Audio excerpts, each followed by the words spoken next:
कितना गाली देते लोग गांधी जी को बाहर। अरे जानते हैं गांधी जी को, चरखे से आजादी आई थी। जब पुलिस मारती है ना भैया हवाई जहाज बना के, सनातन किसी धर्म का नाम नहीं है। अब तुम्हारे पापा हनुमान चालीसा पढ़ रहे हैं, तुम जो है प्रेयर कर रहे हो, our father in heaven Holi be your name. तुम्हारे पापा को लगा कि तुम्हारा बाप यहाँ बैठे, तुम कह रहे हो योर फादर इन हेवन। नारे तकबीर अल्लाहू अकबर। हम सनातन हैं। इस दुनिया में शिक्षा बहुत बड़ी चीज है, इतनी बड़ी है कि अगर समझ में आ जाए तो तुमको भगवान बना दे, उससे नीचे तो बनाएगी ही नहीं। जानवरों में ट्रेनिंग होती है, शिक्षा नहीं होती। तुम कुत्ते को ट्रेन करते हो, शेर को ट्रेन करते हो, हाथी को ट्रेन करते हो, भालू को ट्रेन करते हो, शिक्षा नहीं है। शिक्षा सिर्फ मनुष्यों के बीच में है और इसका एक काम है बस, और कोई काम ही नहीं है। काम है इस दिमाग, इस आंख को खोलना कि तुम्हें दिखाई पड़ने लगे सब। अच्छा ये ऐसे हो रहा है, ये दिखाई ही नहीं पड़ता आदमी को। लेकिन यही शिक्षा आदमी को इतना परेशान किए हुए है क्योंकि परिवार, समाज और सरकार ये चाहती है कि तुम वो पढ़ो जो उसकी स्थिति को मजबूत करता हो। जैसे तुम हिंदू घर में पैदा हुए, अब तुम्हारा परिवार क्या चाहेगा कि तुम हिंदू धर्म को मानो, समझो। अगर तुम हिंदू धर्म को नहीं समझ पाए, नहीं मान पाए, कल तुम चर्च में जाके बैठने लगोगे, ईसा मसीह की मूर्ति उठा लाओगे। अब तुम्हारे पापा हनुमान चालीसा पढ़ रहे हैं, तुम जो है प्रेयर कर रहे हो, our father in heaven Holi be your name. तुम्हारे पापा को लगा कि तुम्हारा बाप यहां बैठे, तुम कह रहे हो योर फादर इन हेवन। तो पहला परिवार तुमको एक संस्कार देता है कि तुम हिंदू हो, अच्छा मुसलमान हो तुम। नारे तकबीर अल्लाहू अकबर। पहला शिक्षा परिवार देता है, और सिर्फ शिक्षा नहीं देता, यह कहता है कि बस हम ही श्रेष्ठ हैं, हम सनातन हैं। सनातन दुनिया में सिर्फ एक चीज है, आत्मा शाश्वत है। सनातन किसी धर्म का नाम नहीं है, फिर ट्रोलिंग होगी। सनातन सिर्फ एक चीज है, आत्मा, और जो नियम आत्मा से परिचय कराते हैं उसका नाम है सनातन धर्म। क्योंकि आत्मा से परिचय कराने का नियम एक है और बहुत पुराना है, इसलिए उसको सनातन कहा जाता है। सिर्फ तुम्हारे लिए है। पहले क्लास में पढ़ाना बड़ा आसान था, कोरोना से पहले क्लास की बातें बाहर नहीं जाती थी। अब तो बहुत सारे लड़के इसलिए एडमिशन ले लेते हैं कि देखो अभी ओझा कुछ बोलेगा, फिर वीडियो निकालेंगे। और बाहर हिस्ट्री पढ़ी नहीं किसी ने।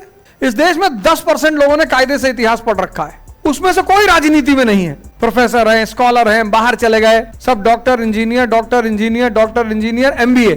तो पहली शिक्षा घर से, फिर स्कूल पहुंचे। स्कूल 3 तरह के होते हैं। एक मिशनरी, हर विचारधारा अपना स्कूल चलाती है, हर विचारधारा। आज अगर ये देश कम्युनिस्ट हो जाए फिर किताबें चेंज हो जाएंगी। तुम लोग बड़ा दुखी हो जाते हो, कितना गाली देते लोग गांधी जी को बाहर। गांधी जी, अरे जानते हैं गांधी जी को, चरखे से आजादी आई थी। जब पुलिस मारती है ना भैया हवाई जहाज बना के, तो अच्छे अच्छे लोगों को भगवान छोड़ के कोई याद ही नहीं आता। और एक बार जिसको मारी पुलिस, दोबारा वो सन्यासी हो जाता है। वो मारती इसीलिए, पुलिस थाने नहीं जाना चाहिए, भगवान ना करे आप कभी जाएं। और चौकी थाना जाने से आदमी की रूह सूख जाती, क्योंकि वहां कोई भी जाए, जिंदा या मुर्दा। जैसे तुम्हारी गाड़ी पकड़ गई स्विफ्ट, एक रात थाने में खड़ी है, तो एक पहिया उसका स्कूटर का लगा होगा, और तुम कुछ कह नहीं सकता पुलिस वालों को कि भैया पहिया बदल गया। वो बदलता इसीलिए है कि दोबारा मत आना। तुम रात भर बंद हो गए, हाथ ऐसे टेढ़ा करके सुबह निकले, इसीलिए वो करते। अगर वो वहां जैसे थाने चौकी जाओ और पुलिस वाले तुमको मिठाई खिलाएं और बर्गर मंगाएं और कोल्ड ड्रिंक मिलाएं, तो तुमको मजा आने लगेगा, तो तुम तो रोज जाने लगोगे। तो उस वो जो भय का जो ऑरा है वो खत्म हो जाएगा। भाई तुम किसी को फोन करवाओ, किसी SHO किसी को ऐसे ही, हाँ करेली थाना से बोलना है, दुबे जी SHO बोलना है, जी जी जी साहब जी थाने आइए। आधे आदमी का टेम्परेचर तो वैसे ही हाई हो जाता है, काहे बुलाए भैया। और वो आदमी ब्रिटिश साम्राज्य के खिलाफ खड़ा है, तुम एक सिपाही के खिलाफ नहीं खड़े हो सकते। लेकिन अनबायस्ड, अभी जब ABP में मेरा इंटरव्यू चल रहा था तो मैंने यही बात कही कि दुनिया में कोई अनबायस्ड शिक्षा नहीं होती ही नहीं। तुम BSP ज्वाइन कर लो, वहां अलग विचारधारा है। तुम समाजवादी ज्वाइन कर लो, अलग विचारधारा। BJP कहेगी दीनदयाल उपाध्याय, कांग्रेस अलग विचारधारा, सब विचारधाराएं हैं। तो जो सत्ता में आएगा, कल अगर बहन मायावती PM बन जाए तो बाबा साहब अंबेडकर को वो राष्ट्रपिता घोषित कर देंगे। कहने का मतलब ये है कि शिक्षा जो भी सत्ता में रहेगा वो अपनी विचारधारा को प्रमोट करेगा। और विचारधारा को प्रमोट करने का सबसे सरल माध्यम क्या है? जो लोग कांग्रेस के शासन में बड़े हुए उनके लिए कौन महान है? नेहरू, गांधी, वही पढ़ाया ही गया। हवाई अड्डे का नाम, पुल का नाम, तुम दिल्ली के हवाई अड्डे से उड़ो, इंदिरा गांधी इंटरनेशनल एयरपोर्ट, हैदराबाद पहुंचो, राजीव गांधी। तुम दिल्ली के कनॉट प्लेस में पहुंचे, मेट्रो में घुसे, राजीव चौक।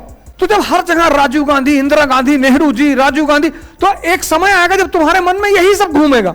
तो बीजेपी आई तो उसको सबको निकालना है, तो उसने नाम बदल दिया, अटल टनल। अब बीएसपी पावर में आएगी तो वो नाम बदल देगी, ज्योतिबा फूले टनल, इंदिरा गांधी एयरपोर्ट का नाम बदल देगी, पेरियार एयरपोर्ट। तो पेरियार एयरपोर्ट से तुम उड़ोगे और मद्रास पहुंचोगे, डॉक्टर अंबेडकर एयरपोर्ट। ये सब इसीलिए किया जाता है। जो भी सत्ता में रहता है वो अपनी विचारधारा को प्रोत्साहित करता है, और प्रोत्साहित करने का सबसे सशक्त माध्यम क्या है? शिक्षा।